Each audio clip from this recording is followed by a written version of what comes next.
Las causas de la homosexualidad según la Biblia. En los pasados meses, detrás de las declaraciones del cantante cristiano J.A. como homosexual, estalló el escándalo en las redes sociales. No es el único caso y seguramente no será el último que ocurre dentro de la iglesia cristiana. Hace unos días se celebró el Día del Orgullo Gay, a lo que nos lleva a tratar de entender cuáles son las causas por el cual alguien se puede volver homosexual o apoyar el homosexualismo como una filosofía.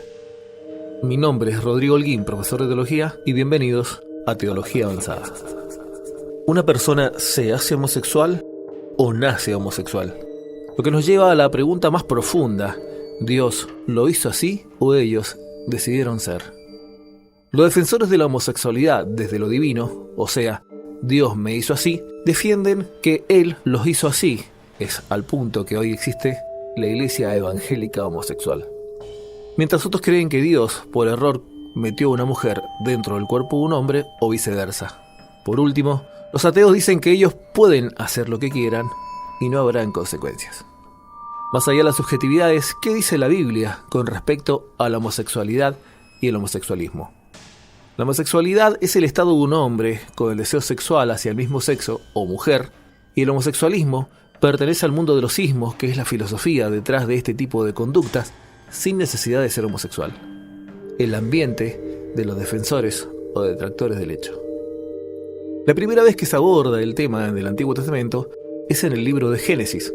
Ocurre un evento radical que dejaría un relato sin precedentes. Dos seres particulares, que lo que la Biblia denomina ángeles, que la palabra hebrea es malak, ellos llegarían a Sodoma y Gomorra con el objetivo de salvar a Lot y su familia. El pueblo entero prestaría demasiada atención a estos individuos, tanta que la Biblia registra lo siguiente. Entrada la noche, los ángeles disfrutaban de un banquete de bienvenida en la casa de Lot, pero antes de que se acostasen, fueron rodeados por los hombres y varones de aquella ciudad. Todo el pueblo junto, desde el más joven hasta el más viejo, llegarían a la casa de Lot y dirían: ¿dónde están los varones que vinieron a ti esta noche? Sácalos para que los conozcamos. Génesis 19, de 4 al 5. Reina Valera traduce conocer, pero otras versiones, como la Nueva Versión Internacional, traducen échalos afuera, queremos tener sexo con ellos. Error de traducción o una cruda de verdad de una conducta moral colectiva de un pueblo totalmente depravado. La palabra hebrea para relaciones sexuales entre hombre y mujer es la palabra yada. En Génesis 4.1 es igual a la palabra hebrea utilizadas en Génesis 19.5. No hay ningún error. Tras este hecho, quedaría acuñada la primera palabra que es anterior a la palabra homosexual, la palabra sodomía. La sodomía es un término de origen judío-cristiano que hace referencia a determinados comportamientos sexuales, históricamente utilizado para describir el acto sexual anal u oral entre personas del mismo sexo y o entre humanos y animales. El pueblo de Israel pasaría un periodo de más de 400 años en Egipto. La moralidad de los egipcios es mencionada en la Torá, particularmente el libro de Levíticos. En el capítulo 18 de este libro se habla que ellos no deberían comportarse como en Egipto, ni en base a su costumbre, moral o leyes. El pasaje aborda ampliamente el tema de las relaciones sexuales, entre ellas la sodomía. No te echarás con varón como con mujer, es abominación. Levíticos 18:22. El versículo siguiente advierte otra perversión que ellos vieron y aprendieron en Egipto. Y ningún animal tendrá ayuntamiento amancillándote con él, ni mujer alguna se pondrá delante del animal para ayuntarse con él. Es perversión. Levítico 18:23. Aunque las leyes para los hebreos eran claras, hubo una tribu que se corrompió de manera unánime entre hombres, la tribu de Benjamín. En el libro de los Jueces se relata la historia de un levita y su concubina. La esposa del levita caería en infidelidad. Por causa de esto, ella regresaría a la casa de su padre en Belén, de Judea.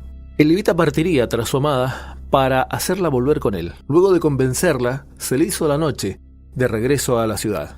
Decidían pasar la noche en Gabán, decisión que le costaría caro, ya que en esta ciudad habitaban los benjamitas. Después de encontrar un lugar donde dormir, un grupo de hombres perversos, según la Biblia, solicitarían al levita para tener sexo con él. La historia es un tanto perturbadora, con un desenlace totalmente aterrador. Mientras pasaban un momento agradable, algunos hombres perversos de la ciudad rodearían la casa, golpeaban la puerta y gritaban al anciano dueño de la casa que sacaran al hombre que había llegado a la casa. Queremos tener relaciones sexuales con él.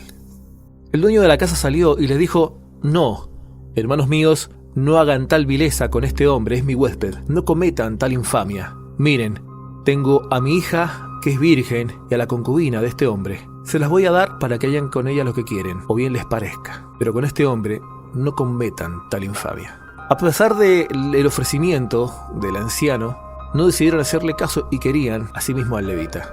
Viendo que los hombres no iban a cambiar de parecer, al anciano echa afuera a la concubina del levita.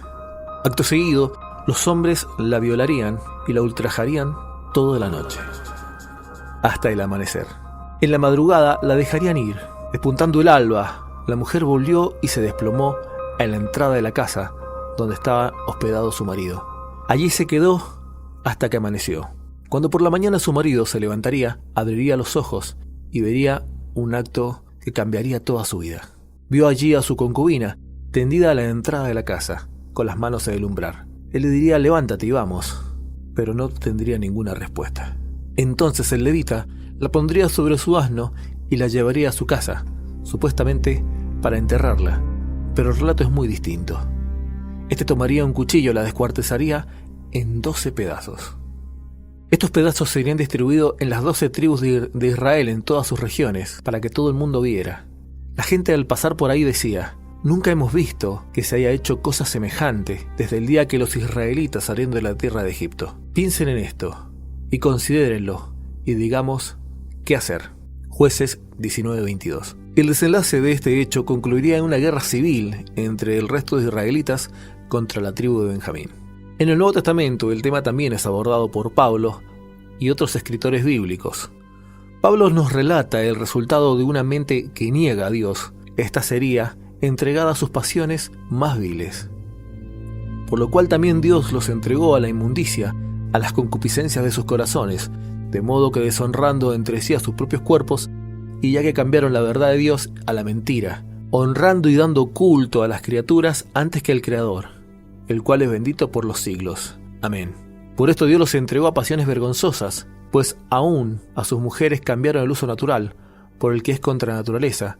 De igual modo, los hombres, dejando el uso natural de la mujer, se encendieron en sus lascivias unos con otros, cometiendo hechos vergonzosos hombres con mujeres, recibiendo en sí mismo la retribución debida de su extravío.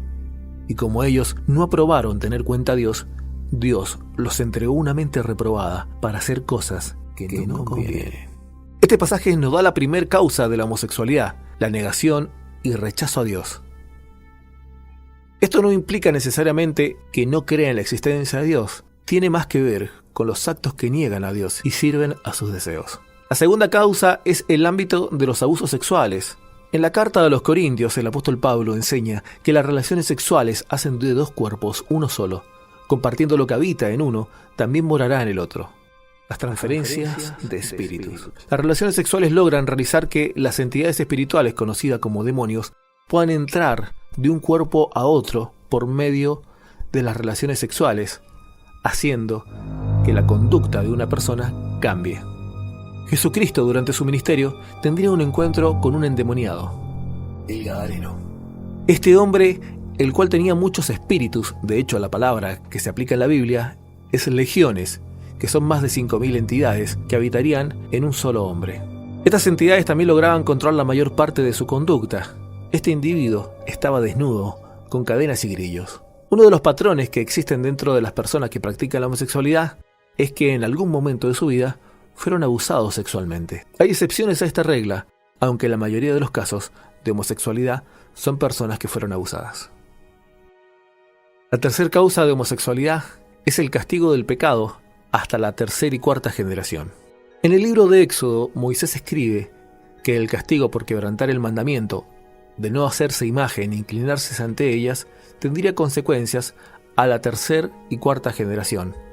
Este pasaje se le conoce comúnmente como las maldiciones generacionales. Muchas veces pensamos que los pecados solo se afectan al que los practica, pero sin duda después de ver a nuestros padres, Adán y Eva, y las consecuencias que el mundo tiene por causa de su pecado, no solo afectan al pecador, también las generaciones futuras estarán afectados por este. El pecado de idolatría, según el pasaje, acarrea el castigo hasta la 4ª generación. Entonces, ¿Dios estaría volviendo homosexuales a los hijos de algunas personas como una especie de castigo por la idolatría de algunos? La respuesta es no. Lo que se tiene que preguntar es cómo opera el castigo de Dios hasta la 4ª generación. Y esto es bastante simple.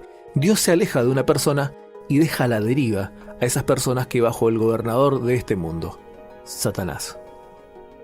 Ya se demostró que los demonios pueden influir en la conducta de personas y en algunos casos de liberación, las personas que padecen la homosexualidad, luego de ser liberados de estas entidades que moraban en sus cuerpos, ellos cambiaron sus conductas. ¿Es únicamente una explicación demoníaca el por cual es la homosexualidad? Claro que no. El 4º motivo es una alteración de las hormonas. Esto es otro resultado del pecado. Así también como los espíritus pueden producir enfermedades, y no solo los espíritus, en el relato del paralítico, sanado por Jesucristo, al final del milagro Jesucristo le diría: no peques más, para que no te venga un mal peor.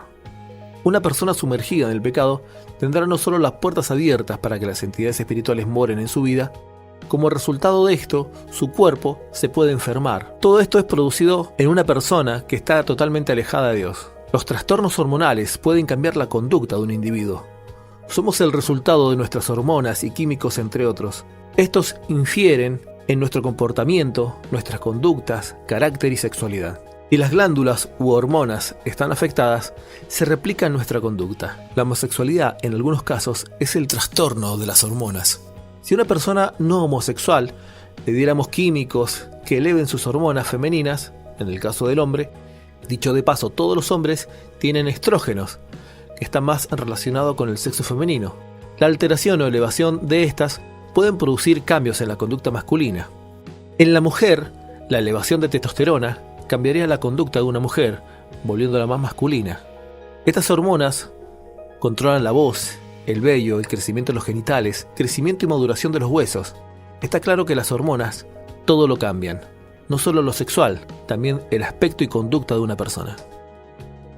El 5º motivo es alteraciones o mutaciones en un individuo, como tener los dos sexos, a lo que se denomina hermafroditismo. Esto es la presencia de los dos géneros sexuales dentro de una persona, como ovarios en un hombre y testículos en una mujer. El hermafroditismo es muy variado en distintas personas, como en algunos casos se ha llegado a tener los dos órganos sexuales en el hombre y la mujer. Se han dado casos incluso que el desarrollo de los sexos dentro de un individuo sea muy difícil de determinar, errando la definición del sexo, pero estos son casos muy aislados. El sexo no aplica a ninguno de los mencionados anteriormente, simplemente es la persona que quiere experimentar y terminar siendo homosexual o bisexual. Este es el estado más puro de una persona alejada de Dios por causa del pecado. La última que voy a mencionar es el pecado mismo, dentro de una persona. Es ni más ni menos que el estado del pecado en todos los seres humanos.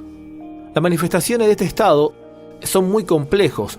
Una de estas manifestaciones puede ser la homosexualidad. Por otro lado, el homosexualismo, este mismo filosófico también está señalado por Pablo al final del primer capítulo del escrito a los Romanos. Concluye que no solo los que practican tal cosa, sino también los que las defienden y creen correcta esta práctica. Estos estarían bajo las mismas consecuencias del castigo de Dios. Cito: quienes habiendo entendido el juicio de Dios a los que practican tales cosas son dignos de muerte, no solo los que las hacen, sino también los que se complacen con los que las practican. Romanos 1:32. La gran pregunta es, ¿esto tiene solución? No importa cuál sea el padecimiento o mal en una persona, las Escrituras son claras garantizando que al que el Hijo de Dios os liberte, será verdaderamente libre. Juan 8:36. El acercarse al Creador tiene consecuencias claras en una persona, pero ninguna más importante que el perdón y la redención del alma. Esto nos lleva de regreso a la pregunta, ¿qué pasó con J.A.? Él era cristiano y supuestamente estaba unido a Dios. La verdad es que a veces una apariencia de piedad no es evidencia de estar en Cristo, ya que unas personas pueden alejarse de Dios y caer a lo que esto se considera apostasía. Este punto lo explicaré en otro video. J.A. no será ni el primer ni el último caso de escándalo dentro de la iglesia. También han habido ministros, tanto hombres como mujeres, protagonizando tales hechos. Si quieren saber cómo nacer de nuevo, te dejo un link en la descripción de este video y un enlace en la parte superior del mismo. Para terminar, quiero contarte algunas de las particularidades que he visto a lo largo del tiempo en la sanidad o liberación de este padecimiento. Personas que están luchando contra esta conducta o naturaleza, tal cual como alguien podría luchar contra las adicciones, el adulterio, sin rendirse al mismo. La pregunta es, ¿por qué el Señor no les ha liberado aún? Es como preguntar, ¿por qué un cristiano tiene cáncer? Simplemente hay cosas que están en la vida de una persona y Dios las usa para realizar determinadas cosas en la vida del cristiano. Pablo nos deja claro este punto a través de su vida. Sin embargo, si quisiera gloriarme, no sería insensato porque diría la verdad, pero lo dejo, para que nadie piense más de mí de lo que ve u oye de mí. Y para la grandeza de las revelaciones, no me exaltase desmedidamente. Me fue dado un aguijón en la carne, un mensajero de Satanás que me abofetee, para que no me enaltezca de sobremanera. Respecto a lo cual 3 veces he rogado al Señor que lo quite de mí. Y Él me ha dicho, bástate mi gracia. Porque mi poder se perfecciona en la debilidad. Por tanto, de buena gana me gloriaré más bien en las debilidades, para que repose sobre mí el poder de Cristo. Por lo cual, el amor a Cristo me gozo en las debilidades, en afrentas, en necesidades, en persecuciones, en angustia. Por cuando soy débil, entonces soy fuerte. Segundo a los Corintios 12, del 6 al 10. En estos pasajes vemos a Pablo luchando contra el orgullo, a lo que él dice, no me exaltaré desmedidamente. Termino con las últimas palabras del apóstol Pablo. Bástate de mi gracia, porque mi poder se perfecciona en la debilidad. No olvides dejar tus comentarios, suscribirte y darle like a este video. Compártelo en tus redes sociales y me ayudarás a seguir subiendo contenido del canal. Esto fue Teología Avanzada, seminario abierto para todo el mundo.